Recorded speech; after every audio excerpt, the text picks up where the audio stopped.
जिससे बेहतर बन सके और मुझे न्याय मिल सके और किसी शिक्षक के साथ कभी अन्याय ना हो, किसी शिक्षक की कोई समस्या एक हफ्ते से ज्यादा पेंडिंग ना रहे, इसके लिए मैं उनसे प्रार्थना करूंगा और यहाँ सीबीआई जांच की मांग करूंगा कि सीबीआई जांच हो। और जैसे मैं किस तरीके के शिक्षक हूँ और मेरी सोच क्या है, मेरा व्यक्तित्व क्या है, विचार क्या है, विद्यालय के प्रति निष्ठा क्या है, कम से कम लोगों को पता चले और जिससे और जो शिक्षक पीड़ित हैं कम से कम उनको भी आत्मबल मिले और वो भी जो है गलत कार्यों का विरोध कर सके। क्रांति में आप सभी का बहुत बहुत स्वागत है। मैं अरविंद रावत। और एक बात हमारे समाज में बड़ी सुंदर कहा जाती है कि जब समाज में कोई व्यक्ति अच्छा कार्य करने का प्रयास करता है तो उसकी टांगे खींचने के लिए ना जाने कितने लोग आ जाते हैं।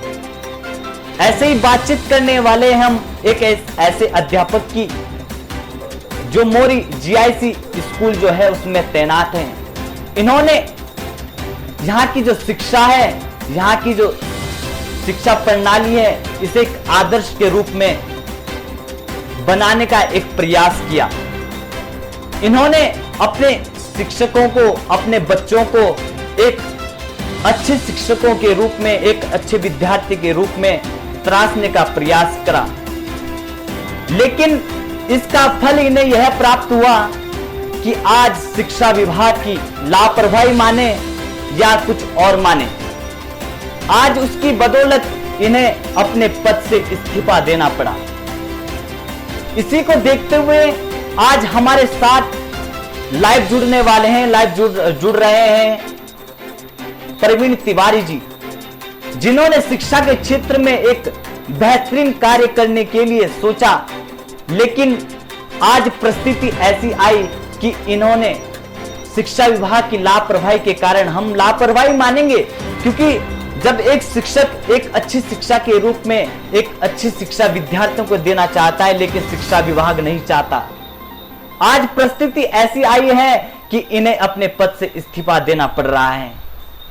हमारे साथ प्रवीण तिवारी जी लाइव जुड़ चुके हैं और इनसे जानने का प्रयास करेंगे कि ऐसी क्या आवश्यकता, आप एक आदर्श शिक्षक के रूप में इस क्षेत्र में जाने जाते हैं, लेकिन ऐसी क्या आवश्यकता प्रवीण तिवारी जी को पड़ी कि इन्हें अपने पद से इस्तीफा देना पड़ा और आज इन्होंने अन्न और जल का भी परित्याग कर दिया है। तो हमारे साथ प्रवीण तिवारी जी लाइव जुड़ चुके हैं, तो बहुत बहुत स्वागत है प्रवीण तिवारी जी आपका समाज क्रांति न्यूज पर।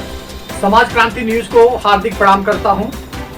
जी, सबसे बड़ा सवाल आपसे, आखिर क्या आवश्यकता पड़ी, आपको एक आदर्श शिक्षक के रूप में मोरी में जाना जाता है, लेकिन ऐसी क्या आवश्यकता पड़ी कि आपको अपने पद से इस्तीफा देना पड़ा और इसके साथ साथ आज आपने अन्न और जल का भी परित्याग कर दिया है?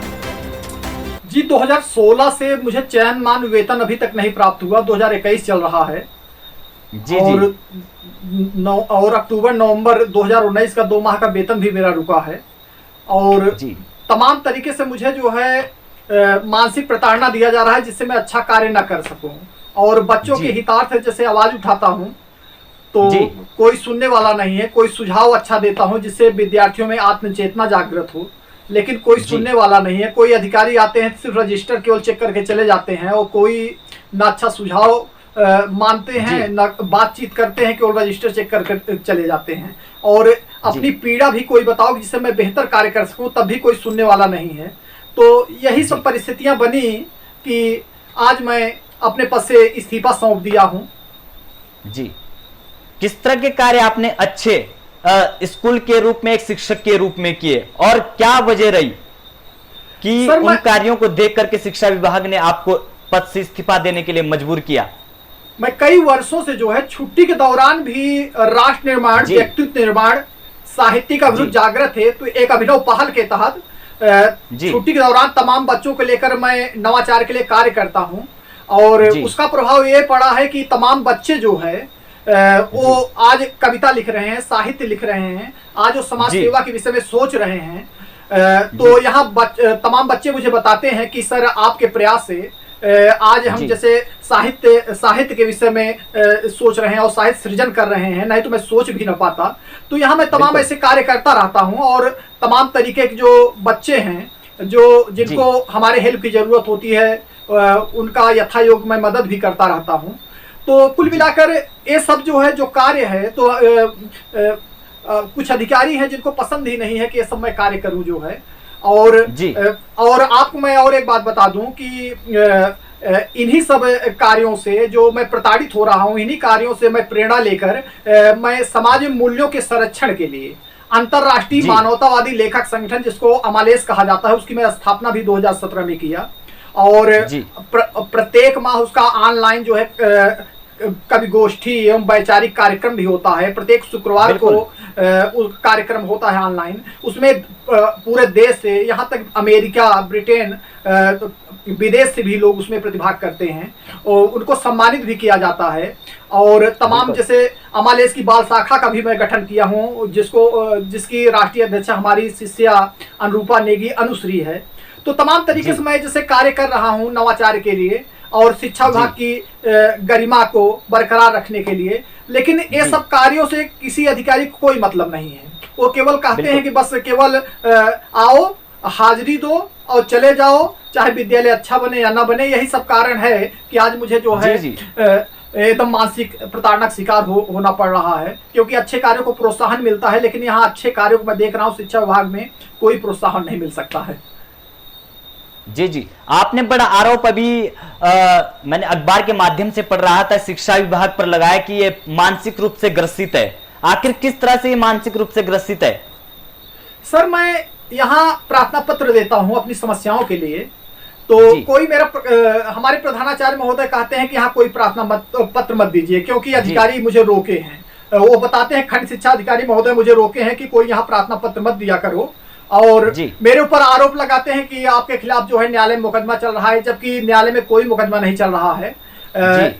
यहाँ 2019 में मुझे प्रधानाचार्य बनाया गया था और प्रधानाचार्य बनाने के बाद मैं यहाँ 1.5 माह में मोरी में जो शैक्षिक है, अनुशासनात्मक है, तमाम तरीके से मैं यहाँ सुधार किया और पूरे बच्चे और यहाँ का जनमानस मुझसे बहुत प्रभावित हुआ। और उनको लगता था कि मोरी विद्यालय प्रदेश का नंबर 1 विद्यालय बनेगा और उसकी पूरा रूपरेखा मैं तैयार कर लिया था। और बच्चों के बौद्धिक विकास के लिए मैं तमाम जैसे कार्य कर रहा था, उनको निबंध लेखन के लिए मैं प्रार्थना स्थल पर दे रहा था। लेकिन 45 रोज मुश्किल समय कार्य किया था। उसी के बीच में फर्जी तरीके से मुझे निलंबन लेटर पकड़ा दिया जाता है और कुल मिलाकर जब निलंबन लेटर पकड़ाया जाता है तो उसके बाद यहाँ जनमानस चक्का जाम भी लगा देता है, लेकिन उसके बाद भी अधिकारियों के कुछ मालूम नहीं चल रहा है। और वो कुल मिलाकर एक अच्छे शिक्षक को देखना ही नहीं चाह रहे हैं। उनको तो यही लगता है कि बस केवल किसी तरीके से कागज में सब हरा भरा रहे। तो अब मैं क्या बताऊं अपनी पीड़ा। सर, सबसे बड़ा सवाल यह है कि जैसे कि हमने उस क्षेत्र का भी सर्वे किया आपका इंटरव्यू लेने से पहले, तो बच्चों का कहना था कि आप एक आदर्श शिक्षक के रूप में उस क्षेत्र में जाने जाते थे। जो बच्चे नशा करते थे उन्हें पकड़ करके उन्हें समझाते थे, बातों से नहीं तो अन्य चीजों से, श्याम दाम दंड भेद। मुझे लगता है कि आज आप जैसे जो अध्यापक हैं उन्हें एक सपोर्ट, एक सहारा विभाग की तरफ से नहीं मिल रहा है। तो क्या लगता है कि अगर विद्यार्थी आज जो आगे बढ़ना चाहते हैं अगर नहीं बढ़ पाते तो इसका सबसे बड़ा कारण शिक्षा विभाग भी है, क्योंकि वो नहीं चाहते कि अच्छे शिक्षक इन विद्यालयों में आए? बिल्कुल सही आप कर रहे हैं। अगर वास्तव में अगर विद्यालय परिवार चाहे तो प्रत्येक बच्चों में जो है एक महापुरुष की स्थापना किया जा सकता है और उनमें जो है विश्व चेतना, आत्म चेतना की भावना भरी जा सकती है और वह राष्ट्र निर्माण के अमूल्य धरोहर सिद्ध हो सकते हैं। लेकिन जब विद्यालय परिवार ही अनुशासित नहीं रहता, जब प्रधानाचार्य और खंड शिक्षा अधिकारी जैसे गरिमामय पद पर बैठे लोग ही अनुशासित नहीं हैं, तो विद्यार्थियों पर उसका बहुत दुष्परिणाम पड़ता है और इसी से हमारी शिक्षा प्रणाली उपहास की पात्र बनती है, क्योंकि वहाँ संवादहीनता की बहुत कमी है। एक दूसरे की भावना, एक दूसरे की अच्छाई कोई देखने वाला नहीं है और यही कारण है कि आज शिक्षा की गरिमा खंडित हो रही है, जो बहुत दुख का कारण है। अब क्या इस पर जो है, इस पर कहते हुए बहुत दुख भी हो रहा है मुझे, क्योंकि मैं भी शिक्षक हूँ। जी, शिक्षा विभाग को लेकर के आप क्या संदेश देना चाहेंगे, जो आप जैसे आदर्श शिक्षकों को बढ़ाओ की जगह आपको गिराने की कोशिश कर रहे हैं? मैं यही संदेश देना चाहता हूं कि शिक्षा विभाग जो है जैसे मिलकर आपस में कार्य करे और किसी भी शिक्षक का कोई भी प्रॉब्लम हो तो उसका त्वरित जो है निदान किया जाए और त्वरित निदान किया जाए। और मैं तो ये कहूंगा कि प्रत्येक शिक्षक से मुख्य जिला शिक्षा अधिकारी जैसे प्रत्येक माह जो है उनसे संवाद करें कि विद्यालय में क्या कमियां हैं, क्या अच्छाइयां हैं और कमियों को कैसे दूर किया जाए और अच्छाइयों को और बेहतर तरीके से जो है आत्मसात करके जो है विद्यालय को बेहतर बनाया जाए। जब प्रत्येक अध्यापक से अधिकारी जैसे बात करेंगे, खंड शिक्षा अधिकारी बात करेंगे, मुख्य जिला शिक्षा अधिकारी बात करेंगे, और मैं तो कह रहा हूं कि जिला अधिकारी को भी बात करना चाहिए बीच बीच में 6 माह, 2 माह, 4 माह में। तो अगर वो जैसे बात करेंगे तो इससे क्या होगा कि किसी भी शिक्षक कोई समस्या भी नहीं रहेगी, और जो समस्या भी रहेगी वो दूर भी हो जाएगा, और शिक्षक जो है उत्साहित होगा। जब उत्साहित होगा तो इतना बेहतर कार्य करेगा। तो मैं बता रहा हूं सरकारी विद्यालय तो एक मिसाल हो जाएगा। और क्योंकि सरकारी विद्यालय में सभी योग्य शिक्षक होते हैं, लेकिन वो सरकारी विद्यालय के जो शिक्षक बन जाते हैं तो अधिकारी जो है उनसे कभी संवाद नहीं करते, और उस संवादहीनता के कारण वो अच्छे कार्य करते हैं तो बाद में उनको षड्यंत्र का शिकार होना पड़ता है। इसी कारण तमाम अध्यापक तो जो है अच्छा कार्य करने की सोचते ही नहीं। लेकिन अब जैसे मैं हूं, मैं तो उस शोषण को भी एक प्रेरणा मान रहा हूं कि ये सब जो है तमाम महापुरुष हैं, उनको भी अपने जीवन में एक षड्यंत्र का शिकार होना पड़ता था। तो हमें तो उसको भी जो है ईश्वर का प्रसाद मानकर जो है आत्मसात करके जो है और यह प्रतिज्ञा करना है कि मुझे और अच्छा कार्य करना है, और अपने अध्यापक धर्म को जो है कम से कम अध्यापक धर्म का निर्वहन करना है, जिससे आने वाला कल जो है यह सोचे कि प्रवीण तिवारी जी ऐसा कार्य किए हैं कि जिससे एक शिक्षक की मर्यादा, एक शिक्षक का गौरव जो है वह कायम रह सके। बहुत खूब, बहुत खूब। हाँ, इसीलिए मैं उस जैसे मानसिक प्रताड़ना को भी ईश्वर का आशीर्वाद मानता हूं जी, कि भविष्य में कुछ बेहतर जो है कर सकूं। सर, अब पुनः अगर आप अध्यापक की लाइन में आना चाहते हैं या नहीं आना चाहते हैं, क्या राय है आपकी? अध्यापन लाइन में जी, शिक्षक के रूप में आप पुनः उस विद्यालय में कार्य करना चाहते हैं या नहीं? क्योंकि आपसे मैं एक बहुत बड़ा प्रश्न लेने वाला हूं। मैं यहाँ निलंबन का जैसे पत्र दिया, क्योंकि मैं देना नहीं चाह रहा था, मैं प्रार्थना पत्र दे रहा था। तो वहाँ कई अध्यापकों सामने प्रधानाचार्य कहे कि मैं आपको जेल भेजवा दूंगा अगर यहाँ प्रार्थना पत्र दोगे, और इसलिए प्रार्थना पत्र मत दिए। तो उस मानसिक प्रताड़ना के कारण मैं अपना इस्तीफा सौंपा। और अच्छा, आपके ऊपर सबसे बड़ा सवाल आपके ऊपर, मैं आपकी बात को रोकना चाहूंगा, मानसिक जो प्रताड़ना है इसकी वजह से आपने इस्तीफा दिया है? जी जी हाँ, मानसिक प्रताड़ना को वजह से दिया। वैसे बच्चों से मुझे बहुत प्रेम है और बच्चे भी मुझे बहुत अच्छा मानते हैं, और बच्चों के बीच मुझे कार्य करना बहुत अच्छा लगता है, क्योंकि शिक्षक से बड़ा पद कोई होता ही नहीं। बिल्कुल बिल्कुल, शिक्षक से बड़ा पद तो कोई होता ही नहीं भैया। बहुत बड़ी बात अभी हम प्रवीण तिवारी जी से कर रहे हैं। इन्होंने भ्रष्टाचार के खिलाफ जिस तरह से आवाज उठाने का प्रयास किया, तो इसका परिणाम इन्हें यह मिला। सबसे बड़ा सवाल हमारे जहन में यह आ रहा था कि आखिर क्या आवश्यकता प्रवीण तिवारी को इस्तीफा देने की पड़ी।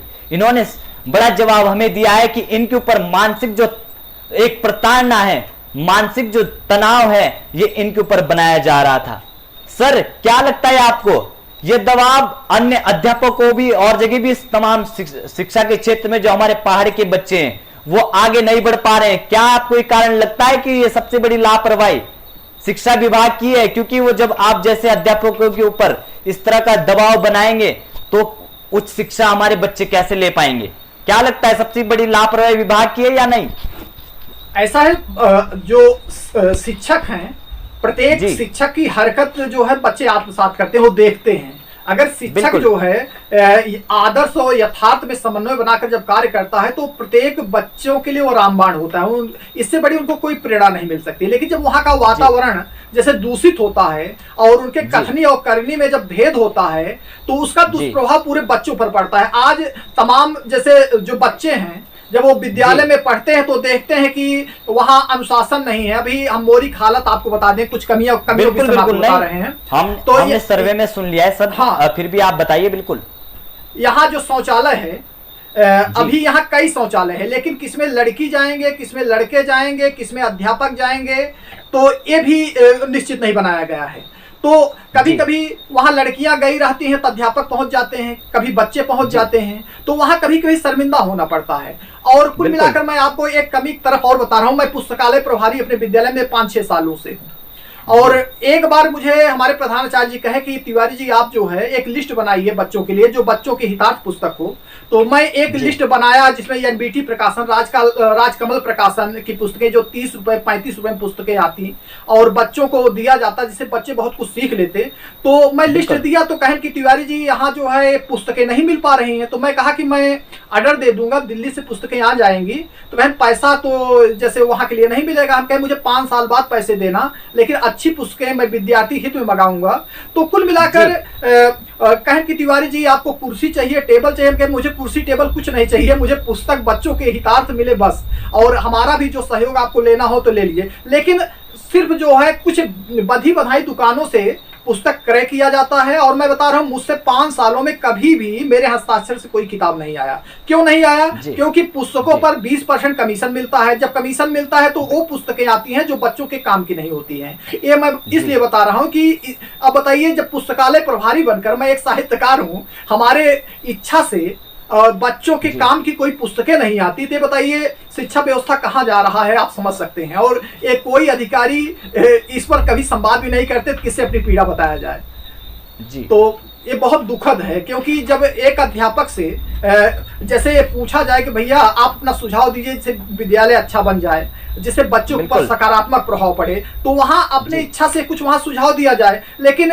कभी कभी जो आत्मबल है उस आत्मबल को तोड़ दिया जाता है कि सब कहते हैं कि ऐसा है ना, ये जो आपके अंदर उत्साह है, जोश है, ठंडा हो जाएगा और बहुत आप इससे आपको कुछ मिलने वाला नहीं है, बस ऐसे जैसे सब चल रहा है ऐसे चलिए। तो कुल मिल, लेकिन मैं जानता हूं, मैं खुद जो है एक विद्यार्थी रहा हूं, तो मैं वहां विद्यार्थी होने के कारण अध्यापकों की समय अपने आप जान जाता था। तो उसी प्रकार मैं जानता हूं कि मैं जो भी करूंगा, हम प्रत्येक बच्चे जो है प्रत्येक अध्यापक के हर हरकत को वह नोटिस करते हैं और उनको मालूम चल जाता है कि अध्यापक कहाँ गलत है कहाँ अच्छा है और विद्यालय कहाँ गलत है कहाँ अच्छा है। तो कुल मिलाकर मैं यही सोचता हूं कि प्रत्येक विद्यालय वहां आपस में समन्वय बनाकर और ये सोचना चाहिए कि हमारे बच्चे ही यहाँ पढ़ रहे हैं। जैसे हमारा बच्चा कहीं पढ़ता है तो हम सोचते हैं उस विद्यालय में अच्छा माहौल हो, अच्छा अनुशासन हो।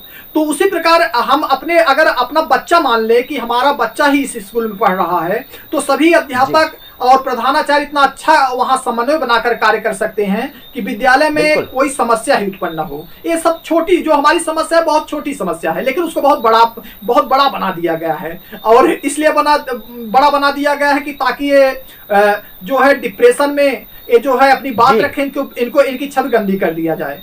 तो अब ये बताइए, जब एक अध्यापक प्रताड़ित रहे तो वो कैसे पढ़ाएगा, कैसे अच्छा कार्य करेगा? वो तो खुद तनावग्रसित एकदम रहेगा।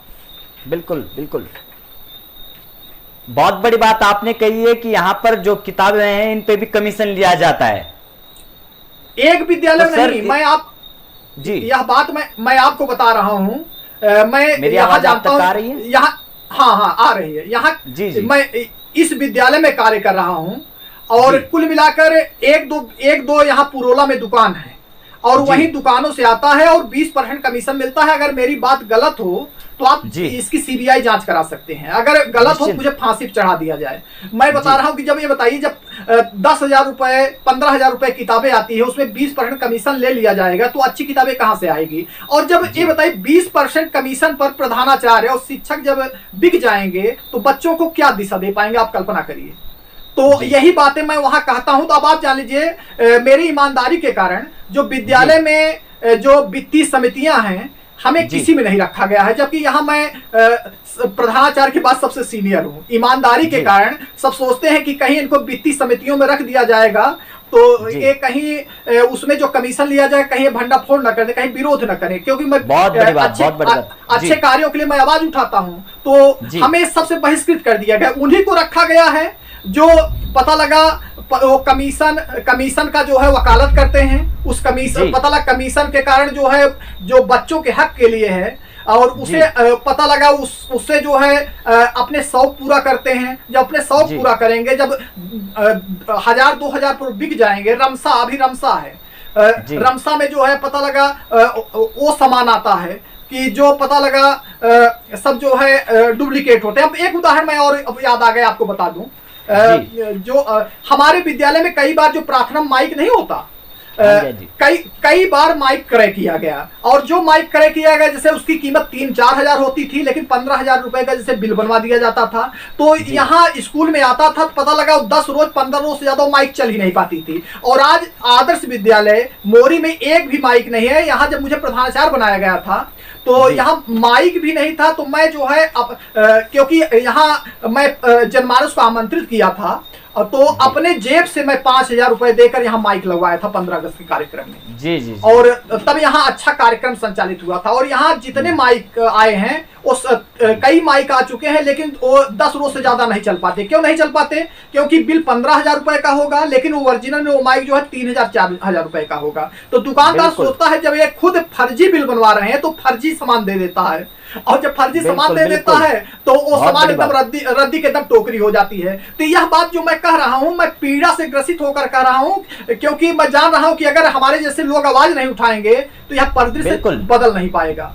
और इसीलिए मैं आपसे कह रहा हूं, क्योंकि अब मैं सोच रहा हूं कि अन्याय करना और अन्याय सहना दोनों महान अपराध है। तो कम से कम हम एक शिक्षक हैं, अगर हम ऐसी आवाज नहीं उठाएंगे तो कम से कम मुख्यमंत्री और प्रधानमंत्री तक हमारी बातें नहीं जाएगी। और जब जाएगी नहीं तो ये शिक्षा व्यवस्था ऐसे दलाली का एकदम केंद्र बना रहेगा, और सरकारी विद्यालय उपहास का केंद्र बना रहेगा। और इस पर जैसे इस समय कोई विश्वास नहीं कर रहा है, आने वाले समय में और विश्वास नहीं करेंगे, जो बहुत दुर्भाग्य का कारण होगा। मैं सोच रहा हूं सरकारी विद्यालय में जब योग्य शिक्षक आते हैं तो अगर ये चाह ले तो जो प्राइवेट विद्यालय है उसके आगे कुछ नहीं है। ये सरकारी विद्यालय तो एकदम जो है बहुत ही अच्छा बन सकता है, उत्कृष्ट बन सकता है। और इसकी तुलना प्राइवेट विद्यालय तो कर ही नहीं सकता है, क्योंकि यहाँ पढ़े लिखे लोग सब रहते हैं। बिल्कुल। मेरी आवाज आ रही है आप तक? हाँ, आ रही सर, आपने आज अंजल का परित्याग किया है, तो आगे आप क्या कुछ करने वाले हैं अगर आपकी जो जितनी भी मांगे हैं इनकी पूर्ति नहीं होती? ऐसा में अगर मान लीजिए मेरा इस्तीफा अगर न स्वीकार किया गया तो, और मेरे समस्याओं का अगर निदान हो गया तो मैं यहाँ और लगन से कार्य करूंगा, विद्यालय को अच्छा बनाने का प्रयास करूंगा। लेकिन हाँ, समस्या का निदान नहीं होगा तब तनाव ग्रसित होकर कार्य करना बड़ा दुर्लभ होगा। और तब तो कार्य जैसे मैं चाह कर भी नहीं कर पाऊंगा, क्योंकि रात में नींद नहीं आएगा टेंशन में। लेकिन अगर समस्या का निदान हो जाता है, अधिकारी अगर जैसे हमसे बीच बीच में संवाद करते हैं विद्यालय को अच्छा बनाने के लिए, तो मैं यह वादा कर रहा हूं कि इस विद्यालय को मैं प्रदेश का नंबर 1 विद्यालय बनाने के लिए जो है पूरा प्रयत्न करूंगा, सुझाव दूंगा।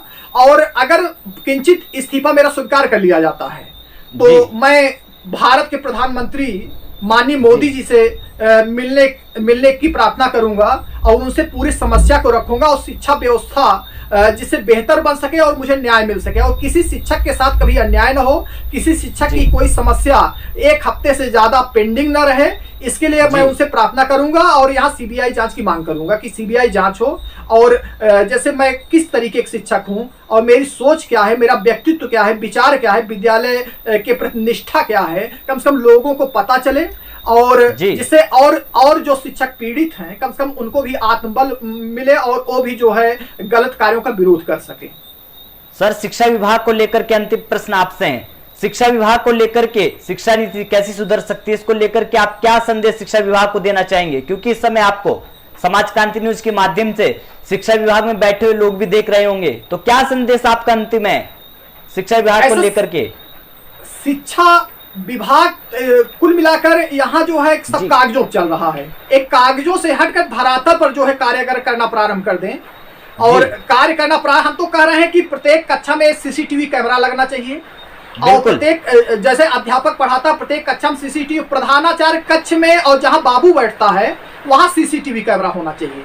और जब सीसीटीवी कैमरा होगा तो और जो है पता लगा वो समाज के सामने आएगा और अधिकारी भी उसे देख सकते हैं, और मुख्यमंत्री भी किसी दिन का भी जैसे उनको ब्यौरा मंगा सकता है कि अध्यापक आज क्लास में गए कि नहीं गए। और प्रत्येक, हम तो कह रहे हैं प्रत्येक अध्यापक के वक्तव्य की रिकॉर्डिंग भी होना चाहिए जो क्लास में पढ़ाता है। और सरकारी कॉलेजों में जब रिकॉर्डिंग होगा तो अध्यापक जो है क्या होगा कि वो और अच्छे से पढ़ाने का प्रयास करेगा। बिल्कुल। और वहां जब अध्यापक कक्ष में सीसीटीवी प्रधानाचार्य कक्ष में रहेगा तो प्रधानाचार्य जो है कभी गलत कार्य नहीं करेगा। लेकिन यहाँ क्या होता है कि मैं प्रधानाचार्य जब बना था तो मैं सोच रहा था कि अपने व्यक्तिगत प्रयास से 6 माह के अंदर प्रत्येक कक्षों में सीसीटीवी कैमरा लगवा दूंगा, प्रधानाचार्य कक्ष में लगवा दूंगा, बाबू कक्ष में लगवा दूंगा। अपने आप यहाँ का वातावरण सुधर जाएगा, प्रदेश का नंबर 1 विद्यालय बन जाएगा जी। लेकिन और आपको मैं एक उदाहरण और बताना चाह रहा हूँ जी। मैं इस विद्यालय में सबसे सीनियर टीचर हूँ, लेकिन जी। मेरा नाम तीसरे स्थान पर है। और मैं एक बार लिखा भी था तो जो अधिकारी आए वो कहें कि ऐसा है तिवारी जी, जैसे पता लगा वो कहें कि तिवारी जी आप जो है तीसरे स्थान पर ही हैं, लेकिन मुझे यहाँ सब बताते हैं कि दूसरे स्थान पर हैं। और आपको एक और यहाँ जो बाबू है, आपको भ्रष्टाचार में थोड़ा और कारण बता रहा हूँ। जो यहाँ बाबू है हमारे कॉलेज में, बाबू 15 महीना में 10 रोज आता है और उसके बाद जो है 20 रोज नहीं रहता है। और उस बाबू को वो बीओ ऑफिस में भी कार्य कर चुका है, तमाम कॉलेजों में कार्य कर चुका है, लेकिन वो अभी उसको टाइप नहीं आता और कोई भी कार्यालय का उसको कार्य भी नहीं आता। और वो यहाँ विद्यालय में जिस दिन आता है और 11-12 बजे वो चला जाता है, जबकि बाबू को 5 बजे विद्यालय में रहना चाहिए। तो मैं इस बात को भी कई बार कहा, एक बार मैं लिखा भी था तो अधिकारी कहे कैसा है, बाबुओं का संघ बहुत बड़ा है, जैसे इनका कोई कुछ नहीं कर सकता। हमारे प्रधानाचार्य भी कहे बाबुओं का संघ इतना बड़ा कि जैसे भी रहे इनको छेड़ना अच्छी बात नहीं है। और बाबूजी अभी मैं बता रहा हूँ यहाँ, जैसे हमारी आवाज रिकॉर्ड हो रही है, हमारे बाबू बीओ ऑफिस में जो बाबू कार्य कर चुका हो, उस बाबू को अगर टाइप ना आता हो, उस बाबू को कंप्यूटर चलाना ना आता हो, उस बाबू कार्यालय कोई कार्य ना आता हो, तो इससे बड़ा धिक्कार की शिक्षा विभाग के लिए कोई बात नहीं होगी। तो बताइए शिक्षा व्यवस्था कैसे सुधर पाएगा। और जो कुछ अध्यापक बाबू का कार्य कर रहे हैं और उस बाबू जो है महिमा वर्णन करते हैं, उसको कहते हैं कि अरे छुट्टी ले रहा है कोई दिक्कत नहीं, एक कंप्यूटर नहीं सीख रहा है कोई दिक्कत नहीं, इसका अधिकारी तक कोई कुछ नहीं कर पाता। मैंने कहा कि उसको नहीं आता तो कोई बात नहीं, कम से कम अधिकारी उससे कहे कि 1 महीने में तुम सीख लो। 1 महीने में अगर वो सीख लेगा तो अपने कार्य को और अच्छे से करेगा। इससे विद्यालय में जो अध्यापक बाबू कार्य कर रहे हैं, कम से कम अध्यापक पठन पाठन में कार्य करेंगे, इससे विद्यालय का वातावरण बहुत अच्छा होगा। लेकिन हमारे बातों पर कोई अमल नहीं करता, मुझे बड़ा दुख होता है, पीड़ा होता है। ये बात मैं आज आप पूछ रहे हैं तो मैं कह रहा हूँ कि खुल कर कह ही देना चाहिए। बिल्कुल नहीं, घबराने की कोई आवश्यकता नहीं है, समाज क्रांति आपके साथ खड़ा है। जी जी जी। मेरी आवाज आप तक आ रही है? हाँ आ रही है। तो आपने अपना अमूल्य समय दिया और इस वक्त आपको शिक्षा विभाग में बैठे हुए लोग भी देख रहे हो। तो अभी हमने प्रवीण तिवारी जी से बातचीत करने का प्रयास करा। इनकी जो बातें बड़ी संवेदनशील है।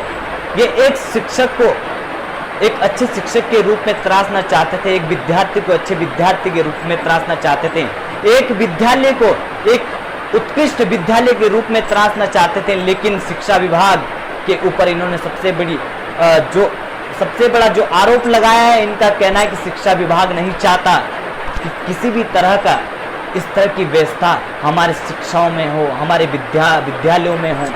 मैं पूछना चाहता हूं शिक्षा विभाग से, आखिर क्या ऐसी आपकी आवश्यकता है? आखिर आप क्यों नहीं चाहते कि हमारे पाड़ में अच्छे शिक्षक आए? आज हमारा पाड़ शिक्षा के क्षेत्र में क्यों दिन प्रतिदिन बिछड़ता जा रहा है? इसकी वजह केवल शिक्षा विभाग की मैं लापरवाही मानता हूं कि आप लोग सतर्क नहीं है, सजग नहीं है। जहां हमारे क्षेत्रों में ईमानदार अध्यापक शिक्षक आते हैं, उन्हें आप मानसिक रूप से ग्रसित करने का प्रयास करते हैं।